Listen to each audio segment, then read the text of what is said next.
আসসালামু আলাইকুম। কেমন আছেন সবাই? আশা করি ভালো আছেন। আমরা অতীতে অনেকগুলো বিষয়ে আলাপ করেছি। আজকে একটি বিষয় আলাপ করব, সেটি হচ্ছে হঠাৎ কেন শ্বাসকষ্ট হয় এবং আমাদের করণীয় কী। বিষয়টি অত্যন্ত গুরুত্বপূর্ণ এই বিবেচনায় যে শ্বাসকষ্ট একটি অত্যন্ত কষ্টকর বিষয়।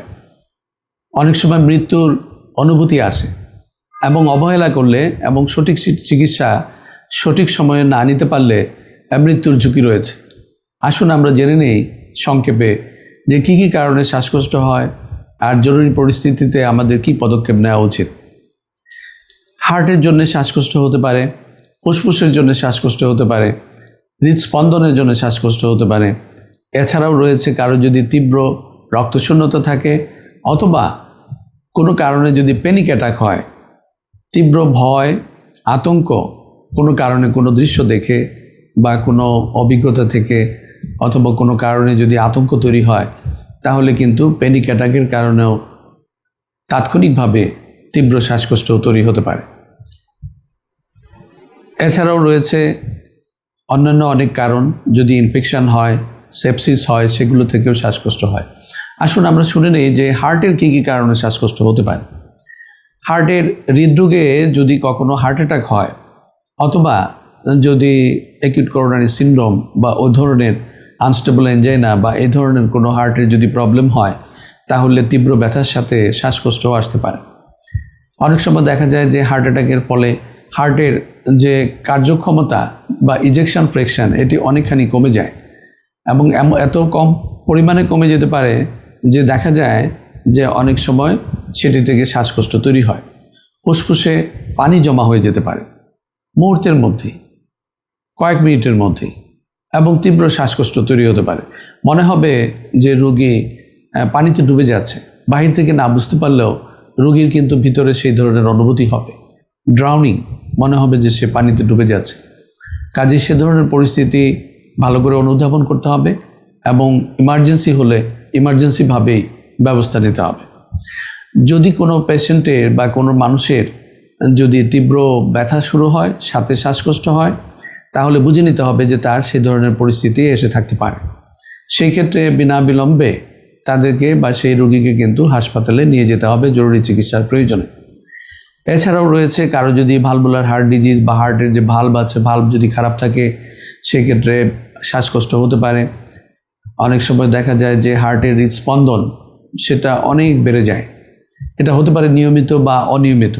নিয়মিতভাবেও যদি হার্টবিটটা অনেক বেড়ে যায়, যেমন কারো 70-72 থাকে সাধারণভাবে, সেটি যদি 130, 140, 150 হয়ে যায়, নিয়মিতভাবে হার্টবিটটা হচ্ছে, তাহলে কিন্তু শ্বাসকষ্ট হবে।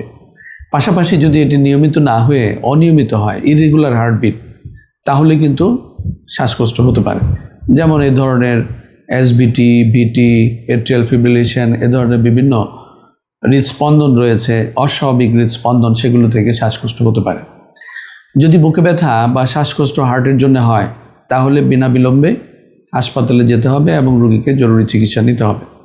আসুন শুনে নেই ফুসফুসের কী কী কারণে শ্বাসকষ্ট হতে পারে। ফুসফুসের সাধারণত বেশিরভাগ ক্ষেত্রে যেটি হয়, সব বয়সেই হতে পারে, অল্প বয়সে, মধ্য বয়সে এবং বেশি বয়সে।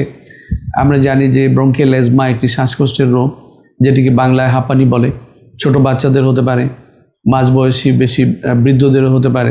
কিন্তু এটি বোঝা যায় যে শীতকালে বেশি হয়, ভোরবেলায় বেশি হয়, গলায় এক ধরনের ডাকাডাকি শব্দ হয়, সুসু শব্দ হয়, যেটি দূর থেকেও শোনা যায়, কাছে থেকে। তো সে ধরনের শব্দ যদি হয়, আগে থেকে যদি ব্রঙ্কিয়াল অ্যাজমার ইতিহাস থাকে, তাহলে এটি আমাদের যে ফুসফুসের শ্বাসনালী আছে সেটি সংকুচন বা ব্রঙ্কোস্পাজমের ফলেই হয়ে থাকে।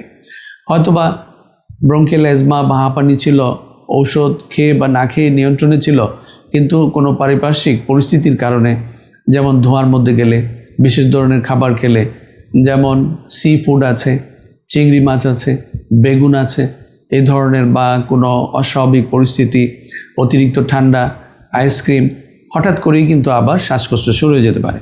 কাজে আগে থেকে যদি ব্রঙ্কিয়াল অ্যাজমা বা হাঁপানির কথা জানা থাকে, তাহলে চিকিৎসা তো কিছুটা সহজ হয় এবং তাদের কাছে, সেই রোগীদের কাছে অনেক সময় ইনহেলার থাকে, অন্যান্য ওষুধ থাকে, দ্রুত ইনহেলার নিতে হয়, অনেক সময় নেবুলাইজ করার প্রয়োজন হয়, অনেক সময় হাসপাতালে যে অক্সিজেন নেওয়ার প্রয়োজন হতে পারে।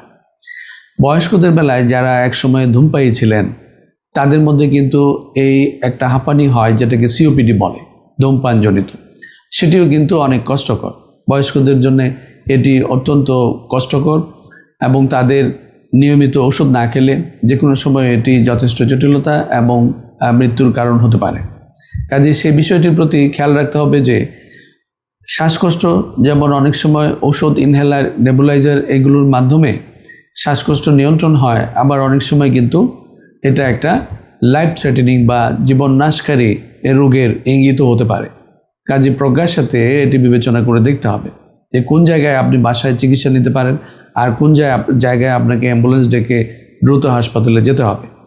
এছাড়াও ফুসফুসে যদি ইনফেকশন হয়, যেমন অনেক সময় রেসপিরেটরি ট্র্যাক্ট ইনফেকশন হয়ে তীব্র কাশি হয়, উপর্যুপরি কাশি হয় এবং কাশতে কাশতে রোগীদের শ্বাসকষ্ট তৈরি হয়, ব্রঙ্কোস্পাজম হয়, বা আমাদের যে ফুসফুসের যে নালীগুলো আছে সেগুলো সংকুচিত হয়, সেটি কিন্তু ইনহেলার বা নেবুলাইজারে ভালো রেজাল্ট পাওয়া যায়। আবার নিউমোনিয়া হলে, যেখানে জ্বর থাকে, কাশি থাকে, শরীর ব্যথা থাকে, শ্বাসকষ্ট থাকে, সেটা কিন্তু নিউমোনিয়া। সেই নিউমোনিয়ার ক্ষেত্রে অ্যান্টিবায়োটিক ছাড়া কিন্তু এটির সমাধান হয় না, কিন্তু তাৎক্ষণিকভাবে রিলিফের জন্যে যেমন নেবুলাইজার এবং ইনহেলারের ব্যবহার রয়েছে। এছাড়াও কিছু জটিল রোগ যেমন পালমোনারি অ্যাম্বুলিজম কিন্তু লাইফ থ্রেটেনিং একটি কন্ডিশন, সেগুলো থেকেও শ্বাসকষ্ট হতে পারে। কাজেই যদি দেখা যায় যে শ্বাসকষ্টের সাথে হার্টবিট অনেক বেড়ে যাচ্ছে এবং স্যাচুরেশন, যেটি আমাদের অক্সিজেন স্যাচুরেশন, সেটি কমে যাচ্ছে, তাহলে এটি বিপজ্জনক। আপনার বাসায় যদি পালস অক্সিমিটার থাকে তাহলে আপনি হার্টবিটটি দেখতে পারেন এবং অক্সিজেন স্যাচুরেশন দেখতে পারেন। স্বাভাবিক অক্সিজেন স্যাচুরেশন হচ্ছে 97% বা তার উপরে। যদি এর চেয়ে কম থাকে এবং শ্বাসকষ্ট থাকে তাহলে হসপিটালে যে রোগীর অবশ্যই ডাক্তারের শরণাপন্ন হওয়া উচিত। কিন্তু যদি স্যাচুরেশন ভালো থাকে তাহলে আপনি বাসায় যে হোম ম্যানেজমেন্ট বা ঘরোয়া চিকিৎসা আপনার যেটি বরাবর করে থাকেন সেটি নিলেই হবে। কিন্তু যদি এমন পরিস্থিতি হয় যে না, শ্বাসকষ্টের সাথে আরও কিছু জটিলতা আছে, যেমন ব্লাড প্রেশার কমে যাচ্ছে, হার্টবিট খুব বেশি বেড়ে যাচ্ছে অথবা হার্টবিট কমে যাচ্ছে, তাহলে কিন্তু এটি অমিনাস সাইন বা আমরা বলি যেটি জীবন হরণকারী লক্ষণ। সেক্ষেত্রে এটি একটি ইমার্জেন্সি, আপনাকে দ্রুত হসপিটালে রোগীকে নেয়ার ব্যবস্থা করতে হবে এবং যথাযথ চিকিৎসার মাধ্যমে তাকে সুস্থ করে তুলতে হবে। হার্টবিট যদি ভয়ভীতির জন্য বেড়ে যায় তাহলে তাকে আশ্বস্ত করতে হবে এবং কিছু বিটা ব্লকার ধরনের ওষুধ আছে, সেগুলোর হয়তো প্রয়োজন হতে পারে। কিন্তু যদি সেটির সমাধান না হয় তাহলে আবারও কিন্তু রোগীকে হাসপাতালে নেওয়ার প্রয়োজন হতে পারে। সেই ক্ষেত্রে আমাদের প্রাথমিকভাবে কি করণীয়? যে কারণেই শ্বাসকষ্ট হোক, তাৎক্ষণিকভাবে রোগীকে কিন্তু শান্ত থাকতে হবে। কারণ রোগী যদি অস্থিরতা করে, শারীরিক এবং মানসিকভাবে অস্থির হয়, তাহলে কিন্তু শ্বাসকষ্টের সাথে তার হার্টবিট বেড়ে যাবে, তার রেসপিরেটরি রেটও বেড়ে যাবে, তার শ্বাসকষ্ট আরও বেড়ে যাবে, সেক্ষেত্রে অক্সিজেন স্যাচুরেশন আরও কমে যাবে। তার টাইট কাপড় চোপড়গুলো একটু ঢিল করে দিতে হবে, তাকে বসিয়ে রাখতে হবে অথবা আধশোয়া অবস্থায় রাখা সবচেয়ে ভালো। কেননা যদি সরাসরি শুয়ে যায় বিছানায় অথবা ফ্লোরে, সেক্ষেত্রে যদি এটি হার্টের জন্য হয় আর সাথে যদি ফুসফুসে পানি থাকে অথবা পানি তৈরি হতে পারে, সেক্ষেত্রে কিন্তু শ্বাসকষ্ট বেড়ে যেতে পারে। সেই জন্য নিরাপদ হবে আধশোয়া অবস্থায়, যেখানে রোগী বিশ্রামও পাবে, পাশাপাশি ফুসফুসে পানি আসার সম্ভাবনাটাও কিছুটা কমে যাবে।